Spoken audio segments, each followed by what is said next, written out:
Hello बच्चों। बच्चों, आज हम वसंत भाग 2 में दादी माँ पाठ के प्रश्न उत्तर करेंगे। बच्चों, प्रश्न उत्तर करने से पहले एक बार मैं पाठ का सारांश आपको बताती हूँ। ध्यान से सुनिए। हमने इस पाठ में लेखक शिव प्रसाद सिंह के बारे में पढ़ा, उनका जीवन परिचय पढ़ा। उन्होंने इस पाठ में अपनी दादी माँ की यादों को बताया है। जब दादी के स्वर्गवास का पत्र पढ़कर लेखक हैरान रह जाते हैं और दादी माँ के जीवन से जुड़ी बहुत सारी घटनाएं उनके सामने, उनकी आंखों के सामने आने लगती है। गांव का दृश्य अचानक ही लेखक के सामने साकार हो उठा। कुंवार के दिनों में गांव के चारों ओर पानी ही पानी का हिलोरे लेना, दूर के नाले से बहकर अनेक प्रकार की सड़ी गली घासों व नाना प्रकार के बीजों का बहकर आ जाना, पानी का बदबू मारना, गांव के तालाबों में लड़कों का धमाक से कूदना, ये सारी बातें लेखक को याद आने लगी। गांव में इन बदबू भरे तालाबों में नहाने की मुख्य चाह सभी में रहती है।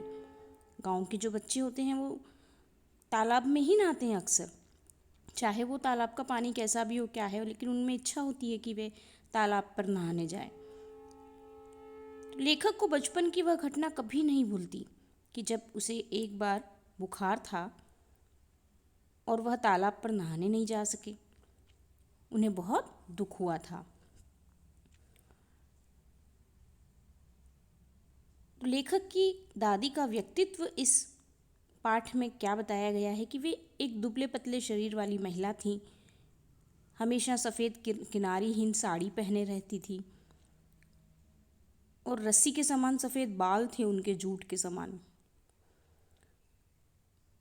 काले पानी की बूंदों के टपकने का दृश्य लेखक की आंखों के सामने छा जाता है। तो दादी के व्यक्तित्व को वे जैसे ही वो उस पत्र को पढ़ते हैं, उनके सामने दादी का पूरा व्यक्तित्व सामने आ जाता है।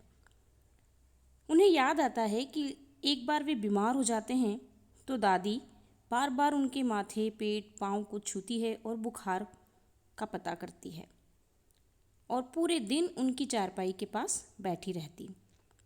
कहीं से भी कुछ मिट्टी वगैरह लाकर उनके माथे पर लगाती, उनके मुंह में डालती, पीपल की छाल से पानी का छौंक करके दवाइयाँ देती तरह तरह की। और केवल लेखक ही नहीं, गांव का कोई भी सदस्य बीमार हो जाता तो दादी माँ उसे अपनी पूरी दवाइयाँ और इलाज बताती। ये सब क्या बताता है बच्चों की दादी का दूसरों के प्रति स्नेह कितना था। दादी सभी के प्रति स्नेह रखती थी और दादी कभी कभी बहुत कठोर भी हो जाती थी। जिस तरह वो धन्नो को डांटती हैं, रामी की चाची को डांटती हैं, है ना, कि तुरंत उनका कर्ज चुकाए, जितना भी ब्याज है उस ब्याज के सहित कर्ज चुकाए। कठोर भी वो बहुत थी, लेकिन आदेश देकर उससे पैसे भी मांग रही थी। तो कहीं कहीं उनमें, उन दादी के व्यक्तित्व में कठोरता भी थी, किंतु फिर भी दादी में परोपकार की भावना, दूसरों की भलाई की भावना बहुत अधिक थी। उनका मन किसी के दुख को देखकर मोम की तरह पिघल जाता था। तो कैसे लेखक को कैसे पता चला इस बात का कि दादी का हृदय बहुत अच्छा है, कि जब एक बार रामी की चाची को, उन्होंने दादी को देखा कि वे रामी की चाची को डांट रही हैं। फिर कुछ दिनों बाद उन्हें रामी की चाची धन्नो जो मिलती है, तो दादी को कोसने की बजाय वह उनके लिए बहुत अच्छी अच्छी बातें कर रही थी। तो फिर लेखक को आश्चर्य होता है कि क्या कारण है। दादी तो उस दिन तो धन्नो को दादी डांट रही थी, रो रही थी ये, और आज बहुत तारीफ कर रही है दादी की। फिर लेखक को पता चला कि दादी ने न केवल उसका सारा कर्ज माफ़ किया, बल्कि उसकी लड़की की शादी के लिए उसे 10 रुपये का शगुन भी दिया। तो इससे स्पष्ट होता है कि दादी परोपकारी होने के साथ साथ ऊपर से कठोर किंतु भीतर से अत्यंत कोमल स्वभाव की थी। अब घर में किशन भैया की शादी थी। तब केवल औरतें ही गाना और जो भी नाटक वगैरह करते हैं उसमें बहुत व्यस्त थी, बिजी थी। तो लेखक बीमारी के कारण और उनके भाई देर से आए थे, इसलिए वे बारात में नहीं जा सके। तो दादी ने उनके सामने उनको वहाँ से जाने नहीं दिया, जबकि उस नाटक और अभिनय में औरतें ही रहा करती थी। लेकिन दादी ने उन दोनों को बच्चा कहकर और वहीं सुला दिया। फिर जब सबको पता चलता है तो दादी उनकी रक्षा करती है कि उन्हें कहीं जाने नहीं देती और सबको डांट देती है। तो दादी हंसमुख थी, सरल स्वभाव की थी और सबकी आदरणीय थी, सम्मानजनक थी। दादा की मृत्यु जब हो जाती है तब दादी ने अपने बेटे को, पोते को, इन सबको घर की जो गरीबी थी, आर्थिक हालत थी, उसके लिए बहुत चिंताग्रस्त देखा।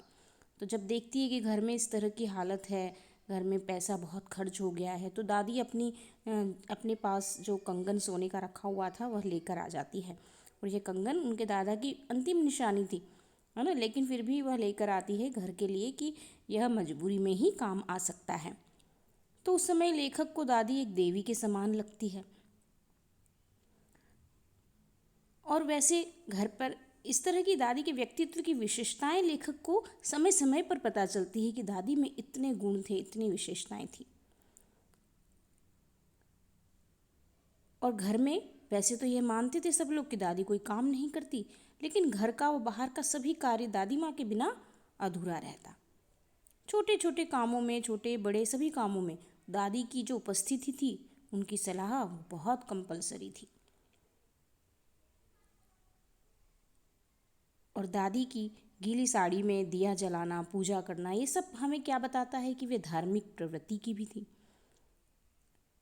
तो दादी माँ की मृत्यु का पत्र जब जैसे ही लेखक पढ़ते हैं तो उनके सामने दादी का चित्र सजीव हो जाता है।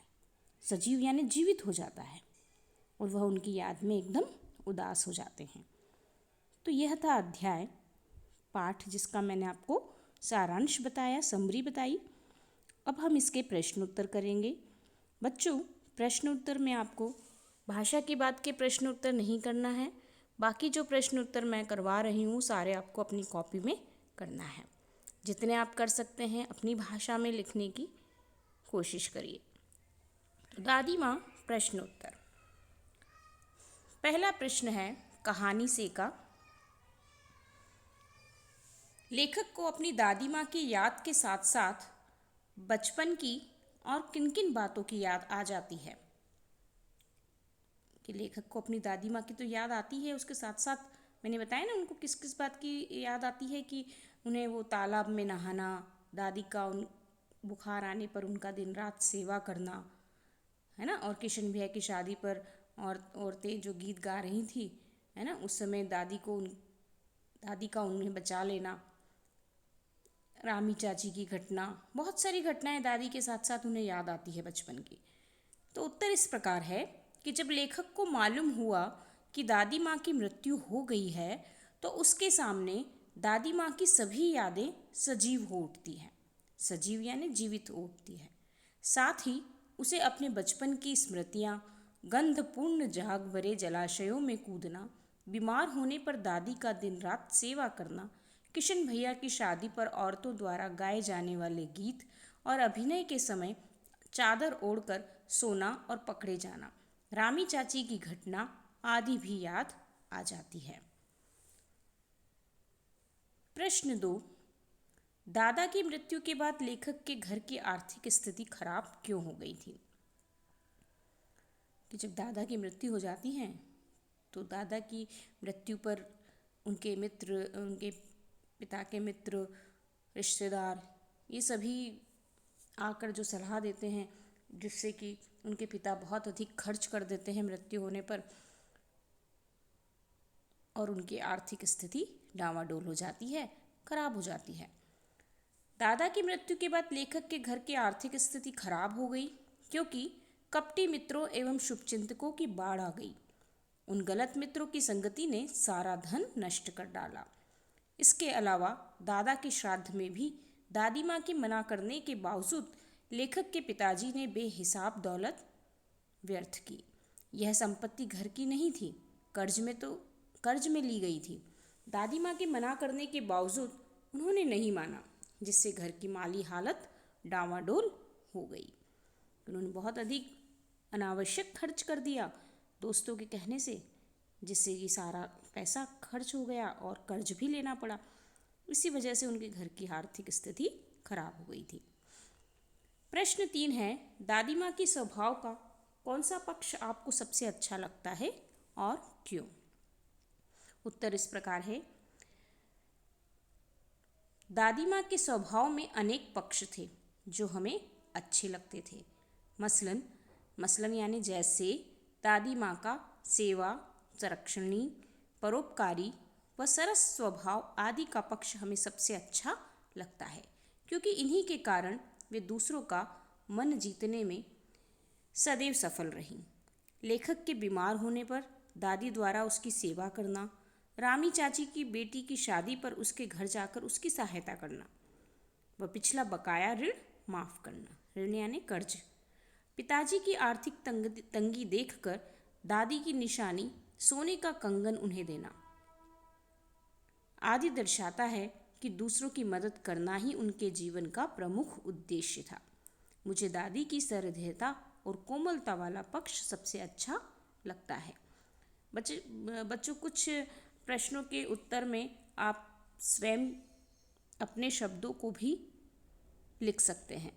जैसे दादी माँ के स्वभाव का कौन सा पक्ष आपको सबसे अच्छा लगा, क्यों? इसमें आपको अपना पक्ष लिखना है, ठीक है।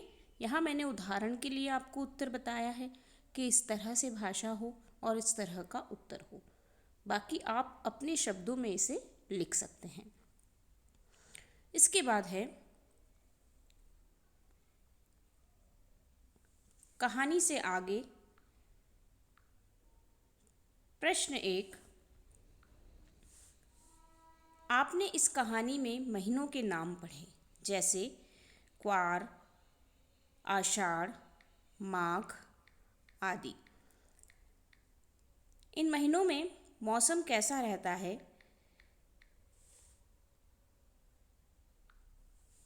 लिखिए कि यहाँ पर हिंदी महीनों के नाम हमने देखे ना, क्वार के दिनों में एक लाइन आई थी वहाँ पर।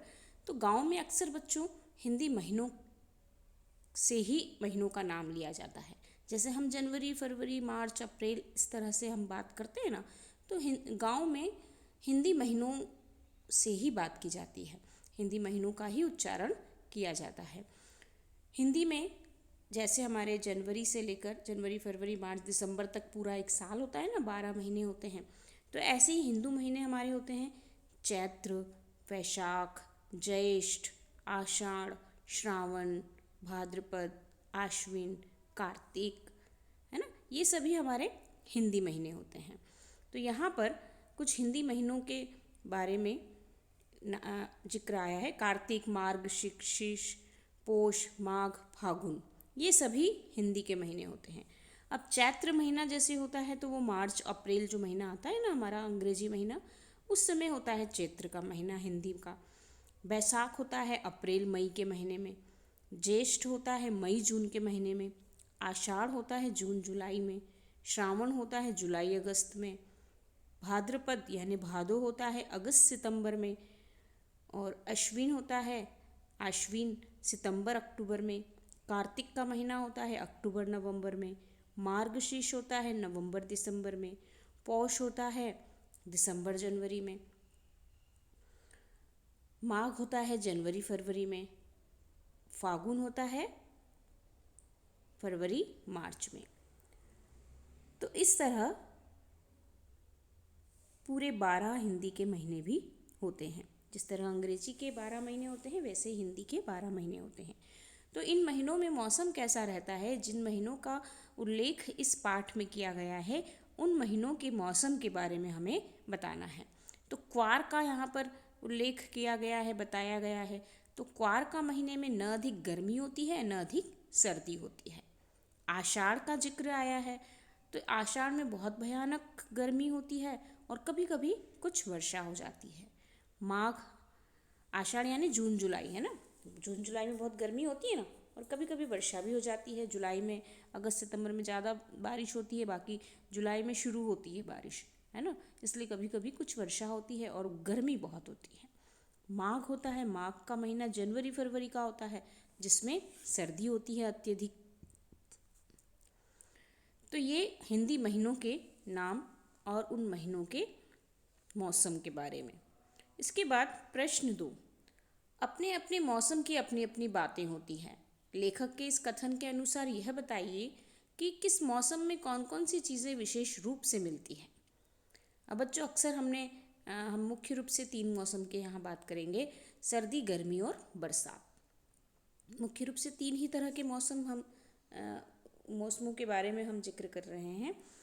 तो सर्दी का जो मौसम होता है, सर्दी के मौसम में अब हर मौसम की अपनी अपनी चीज़ें होती हैं, सीजनल, है ना, हम कहते हैं ना सीजनल, कि अभी आम का सीज़न है, तरबूज का सीज़न है, ठंड में कुछ और चीज़ों का सीज़न रहता है। तो अलग अलग मौसम में अलग अलग चीज़ें हम खाते हैं, शौक़ से खाते हैं, और वो हमें मिलती भी है।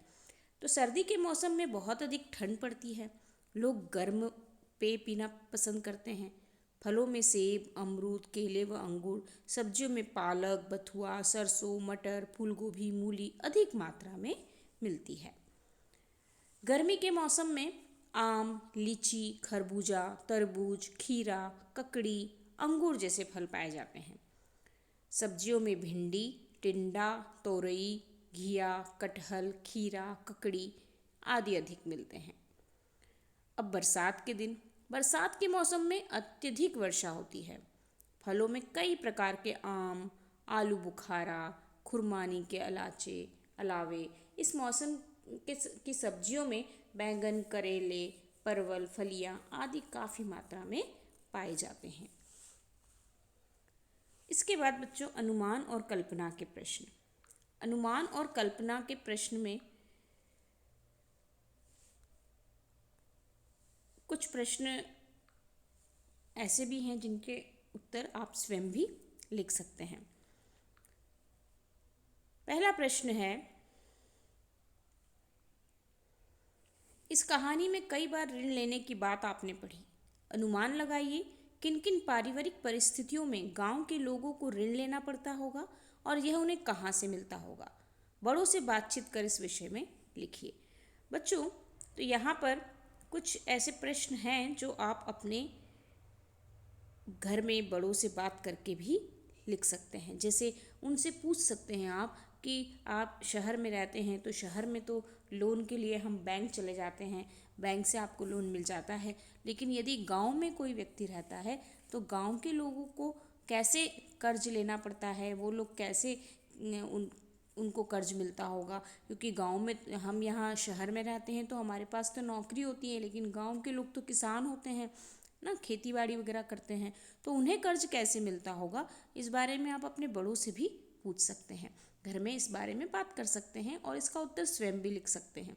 यहाँ मैं उत्तर जो आपको दे रही हूँ उदाहरण के लिए दे रही हूँ, वही का वही उत्तर लिखना आवश्यक नहीं है, है ना। आप अपनी समझ से भी पूछ कर भी इसका उत्तर लिख सकते हैं। अब गांव के लोग प्रायः आर्थिक तंगी से परेशान रहते हैं। कई बार ऐसी परिस्थितियां आ जाती है कि जब लोग ऋण, शादी, विवाह के खर्च के लिए, मकान बनवाने के लिए, बच्चों की फीस जमा करने के लिए, फसलों की बुआई के लिए, बच्चों की पढ़ाई के लिए, पशु खरीदने के लिए, किसी पारिवारिक सदस्य की मृत्यु के बाद उसके अंतिम संस्कार के लिए प्रायः लोग कर्ज लिया करते हैं। कि गांव में आर्थिक तंगी, वैसे तो किसानों के पास भी बहुत पैसे होते हैं, लेकिन उनकी फसल पर यह निर्धारित होता है ना। जैसी उनकी अच्छी फसल होती है तो अच्छा पैसा उन्हें मिल जाता है, और मौसम की वजह से अगर फसल बेकार हो जाती है तो उन्हें पैसा भी नहीं मिल पाता है। तो उन्हें आर्थिक तंगी का अक्सर उन्हें सामना करना पड़ता है। तो ऐसे में वे परेशान रहते हैं, और जितना कोई भी कार्य होता है, ज़रूरी महत्वपूर्ण कार्य, तो उसके लिए उन्हें ऋण की आवश्यकता, कर्ज की आवश्यकता पड़ती है, और वे अक्सर इन्हीं बातों के लिए, इन्हीं कामों के लिए कर्ज लिया करते हैं। यह ऋण उन्हें गांव के जमींदारों व साहूकारों से मिलता है। इसके अलावा यह ऋण सहकारी बैंक, राष्ट्रीयकृत बैंक, सरकार के विभागों, डाकघर से तथा सहकारी समितियों से लोगों को विभिन्न कारणों के लिए, प्रयोजन यानी कारणों के लिए ऋण मिलने लगा है। पहले तो गांव के जो जमींदार और साहूकार होते थे, जो बहुत पैसे वाले होते थे, जिनके पास पहले से बहुत पैसा रहता था, तो वे लोग गांव वालों को कर्ज दिया करते थे। कर्ज के बदले फिर उनसे काम भी करवाया करते थे। अगर वो पैसे नहीं लौटा सकते तो उनसे काम करवाते थे। तो पहले तो जमींदार और साहूकार और ये जो गांव के लोग होते थे पैसे वाले, वो दिया करते थे कर्ज। और फिर बाद में अब तो बैंक वगैरह गांव में भी खुल गए हैं, सहकारी समितियां खुल गई है, सरकारी योजनाएं बहुत सारी चलने लगी है ना, लोन देने के लिए। तो उस वजह से गांव के लोगों को अब आसानी हो गई है ऋण लेने में। प्रश्न 2 है, ये प्रश्न बिल्कुल आप लोगों के लिए ही है कि आप ही इसको करें तो बहुत अच्छी बात है। घर पर होने वाले उत्सवों समारोह में बच्चे क्या क्या करते हैं, अपने और अपने मित्रों के अनुभवों के आधार पर लिखिए। तो घर पे जो भी उत्सव होते हैं, समारोह होते हैं ना, जैसे कॉलोनीज़ में भी कभी गरबा हो रहा है, गणेश उत्सव मना रहे हैं, तो इसमें बच्चों का सहयोग सबसे अधिक रहता है। तो किस तरह से बच्चे इन समारोहों को आयोजित करते हैं, क्या क्या करते हैं, है ना, चंदा इकट्ठा करते हैं, फिर उस चंदे के पैसे को जोड़ते हैं, कितना पैसा इकट्ठा हुआ और हमें क्या क्या खर्च करना है, ये सारी पूरा एक रूपरेखा बनाई जाती है, सदस्य बनाए जाते हैं टीम के, है ना। तो जो भी आप लोग को ऐसा, अगर आपने नहीं किया है ऐसा कुछ, और यदि आपके किसी दोस्त ने किया है, किसी मित्र ने किया है, तो उनके अनुभव के आधार पर भी आप इसका उत्तर लिख सकते हैं। तो इस प्रश्न का उत्तर आप स्वयं करेंगे। बच्चों, स्वयं करने वाले प्रश्न आप अवश्य करेंगे, उन प्रश्नों के उत्तर आपको नहीं छोड़ना है। इसके बाद कुछ अतिरिक्त प्रश्न हैं जो आपको कॉपी में लिखना है। लेखक की कमजोरी क्या है? लेखक की कमजोरी यह है कि थोड़ी सी कठिनाई आने पर उसका मन प्रायः व्यथित हो जाता है, यानी वह घबरा जाता है ना, व्यथित यानी चिंतित हो जाता है। दूसरा प्रश्न है, मित्र किस प्रकार का दो मुहा व्यवहार करते हैं? दो मुहा यानी कि सामने कुछ पीठ पीछे कुछ, मुंह में राम बगल में छुरी, एक मुहावरा है इसके लिए, है ना। तो कुछ ऐसे दोस्त भी होते हैं जो दो तरह की बातें करते हैं। लेखक के मित्र उसे खुश करने के लिए मुंह पर तो आने वाली छुट्टियों की सूचना देते हैं और पीठ पीछे उसे कमज़ोर और घबराने वाला कहकर उसकी हंसी उड़ाते हैं, उसका मजाक उड़ाते हैं। इस प्रकार उनका दो मुहा व्यवहार दिखाई देता है। नेक्स्ट प्रश्न है, क्वार के दिनों में सिवान यानी नाला, जो दूर से नाला के पानी जो बहता हुआ आता है, के पानी में क्या क्या बहकर आता था? उत्तर, क्वार के दिनों में नाले में साई और मोथा की अथराली घासें, ये सब घासों के नाम हैं। घास जो होती ना, हम देखते हैं ना, जब भी कभी नाले से पानी दूर के नाले से बहकर आता है तो उसके साथ में बहुत सारे पौधे और ऐसी घासें और बहुत सारी चीज़ें उसके साथ आती है। कचरा तो आता ही है, कूड़ा कचरा ये तो हम देखते ही हैं, लेकिन बहुत सारी प्रजातियों की, स्पीशीज़ की घासें भी उनके साथ उखड़ कर आ जाती है, जड़ें आती हैं पेड़ पौधों की, ना, बहुत सारी चीज़ें आती हैं। तो इन्हीं के नाम यहाँ पर दिए गए हैं। साई और मोथा की अधगली घासें, चेऊर और बनप्याज की जड़ें व नाना प्रकार की घासों के बीच बहकर आते थे। अगला प्रश्न है, लेखक के बीमार होने पर उसकी सबसे अच्छी देखभाल कौन करता था? उत्तर, लेखक के बीमार होने पर उसकी सबसे अधिक देखभाल उसकी दादी माँ करती थी। अगला प्रश्न है, अतिरिक्त में ही प्रश्नों का क्रम आप ठीक से जमा लेंगे बच्चों। लेखक के मित्र उनका मजाक क्यों उड़ाते थे? लेखक की थोड़ी सी बात पर गांव, घर तथा लेखक को थोड़ी सी बात पर गांव की, घर की, परिवार की चिंता होने लगती थी। वह अपने घर जाने के लिए लालायित होने लगते थे। लालायित यानी उत्सुक होने लगते थे बहुत अधिक, कि उन्हें घर जाने की बहुत जल्दी लगने लगती थी। जैसी घर से कोई खबर आती थी, कुछ भी ऐसी कोई बात होती थी, तो वे अपने घर जाने के लिए बहुत उत्सुक रहते थे। एक ज्ञानी एवं संतुलित व्यक्ति से ऐसी अपेक्षा किसी को नहीं होती है।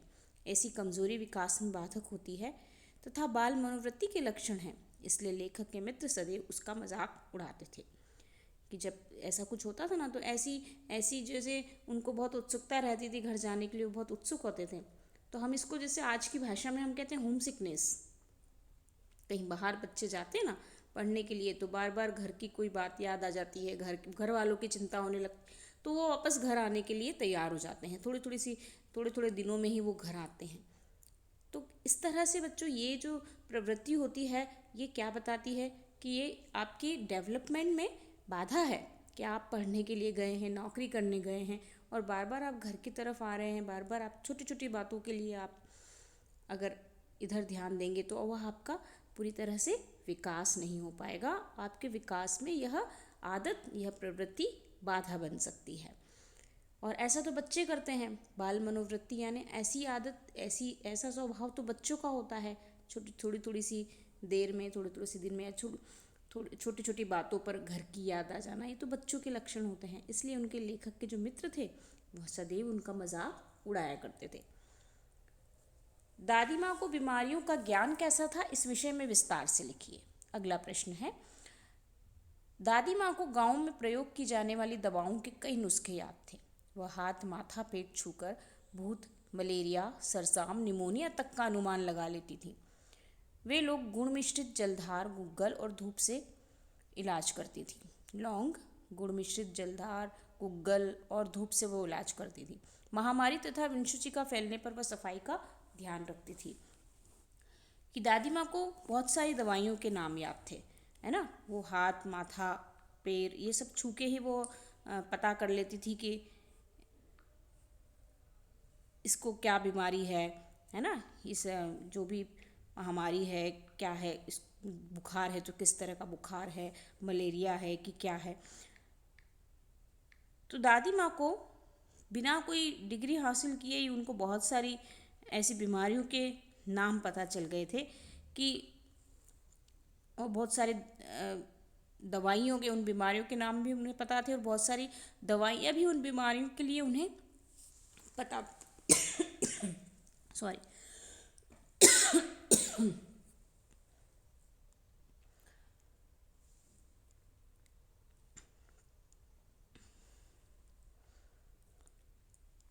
तो दादी जैसे ही किसी को कुछ बीमारी होती तो दादी पता लगा लेती कि इसे क्या बीमारी हुई है। और जैसे महामारी और विशुचि का यानी हैजा होता है ना, जो गंदा पानी पीने से एक रोग फैलता है, उसे हैजा कहते हैं। जो पहले के ज़माने में, जैसे आज हमारे इस समय कोरोना एक महामारी बन चुकी है ना। महामारी उस बीमारी को नाम दिया जाता था कि जो बीमारी एक बहुत बड़े लेवल पर फैल चुकी है और अब बहुत लोग उस बीमारी के शिकार हो रहे हैं, है ना। तब बहुत अधिक संख्या में लोग उसकी चपेट में आ जाते हैं, तब उस बीमारी को महामारी का नाम दे दिया जाता है। तो पहले भी महामारियाँ बहुत आया करती थी। लोग सफाई से नहीं रहते थे ना, पहले गंदगी भी बहुत रहती थी। ये आज भी है गंदगी, तो बहुत बीमारियाँ सारी वहीं से पैदा होती है बच्चों। तो दादी बहुत ध्यान रखती थी कि कहीं महामारी होती थी, हैजा कुछ फैल गया, विशुचिका किसे कहते हैं, हैजे को। तो इस तरह की बीमारी फैलने पर वह सफाई का बहुत ध्यान रखती थी। अगला प्रश्न है, दादी माँ ने अपने वंश की अंतिम निशानी सोने का कंगन अपने बेटे को क्यों दिया। उत्तर इस प्रकार है, घर की आर्थिक स्थिति खराब थी, उनकी परेशानी दादी माँ से देखी नहीं गई, तो उन्होंने सोचा कि यह कंगन ही इस समय इन्हें दुखों से छुटकारा दिला सकता है। वे कंगन को बेचकर कर्ज से मुक्ति पा सकते हैं, इसलिए दादी माँ ने अपने कंगन अपने बेटे को दिया। अगला प्रश्न है, लेखक द्वारा दादी माँ पाठ लिखने का क्या उद्देश्य है। ये बहुत अच्छा प्रश्न है बच्चों कि आखिर लेखक ने दादी माँ पाठ क्यों लिखा, क्या कारण रहा होगा इसके पीछे। तो लेखक द्वारा दादी माँ कहानी लिखने का उद्देश्य है कि जीवन की ऐसी मधुर यादें होती है जो कभी भी नहीं भूलती और कई यादें हमें प्रेरणा देती है। इस पाठ से भी यही सीख मिलती है कि जब लेखक को अपनी दादी की मृत्यु का संदेश मिलता है तो वह अपने बचपन की यादों में खो जाता है जो दादी के साथ जुड़ी थी। इसलिए उन यादों में खोकर लेखक को यह विश्वास ही नहीं होता था कि दादी की मृत्यु हो गई। अतः इस संस्मरण को जीवित रखने के लिए लेखक ने इस कहानी को लिखा कि दादी की बहुत अच्छी यादें थी उनके पास, जिन्हें वे कभी भी भूलना नहीं चाहते थे, इसलिए उन्होंने इस कहानी को लिखा। नेक्स्ट प्रश्न है, रामी की चाची दादी माँ को क्या आशीर्वाद दे रही थी। रामी की चाची दादी माँ को पूतो फलो दूधो नहाओ का आशीर्वाद दे रही थी, क्योंकि उन्होंने उनका सारा ऋण माफ़ कर दिया था, ब्याज के रुपए भी छोड़ दिए। इसके अलावा उन्होंने अपनी बेटी की शादी के लिए 10 रुपए की सहायता भी दी और यह भी कहा कि वह उनकी बेटी जैसी है। इसलिए उसकी शादी में 10-5 रुपए की कमी नहीं रहनी चाहिए। अगला प्रश्न है, दादी माँ कहानी से आपको क्या प्रेरणा मिलती है? यह भी बहुत अच्छा प्रश्न है। पाठ दादी माँ हमें यह प्रेरणा देता है कि बड़ों की सीख सदैव महत्वपूर्ण होती है। हमें अपने बुजुर्गों की भावनाओं को समझकर उनका सम्मान करना चाहिए। हमें सदैव उनका पूरा ख्याल रखना चाहिए। जिस प्रकार उन्होंने हमारी चिंता व परवाह की, वैसे ही हमें उनकी बुढ़ापे में, वृद्धावस्था में करनी चाहिए। बुजुर्ग मान सम्मान के भूखे होते हैं। हमें उन्हें सदैव सम्मान देना चाहिए तथा मुश्किल समय में उनको सहारा देना चाहिए। तो बच्चों, यह पाठ यहाँ समाप्त होता है। इसके प्रश्न उत्तर, अतिरिक्त प्रश्न उत्तर भी है। बच्चों, यदि आपको लगता है कि बहुत सारे प्रश्न हैं और हमें बहुत सारे विषयों में ये सब करना है, तो आप उन प्रश्नों को, जो अतिरिक्त प्रश्न में मैंने लिखे हैं, उन प्रश्नों का रिवीजन के समय आप उन प्रश्नों को देख सकते हैं। ठीक है।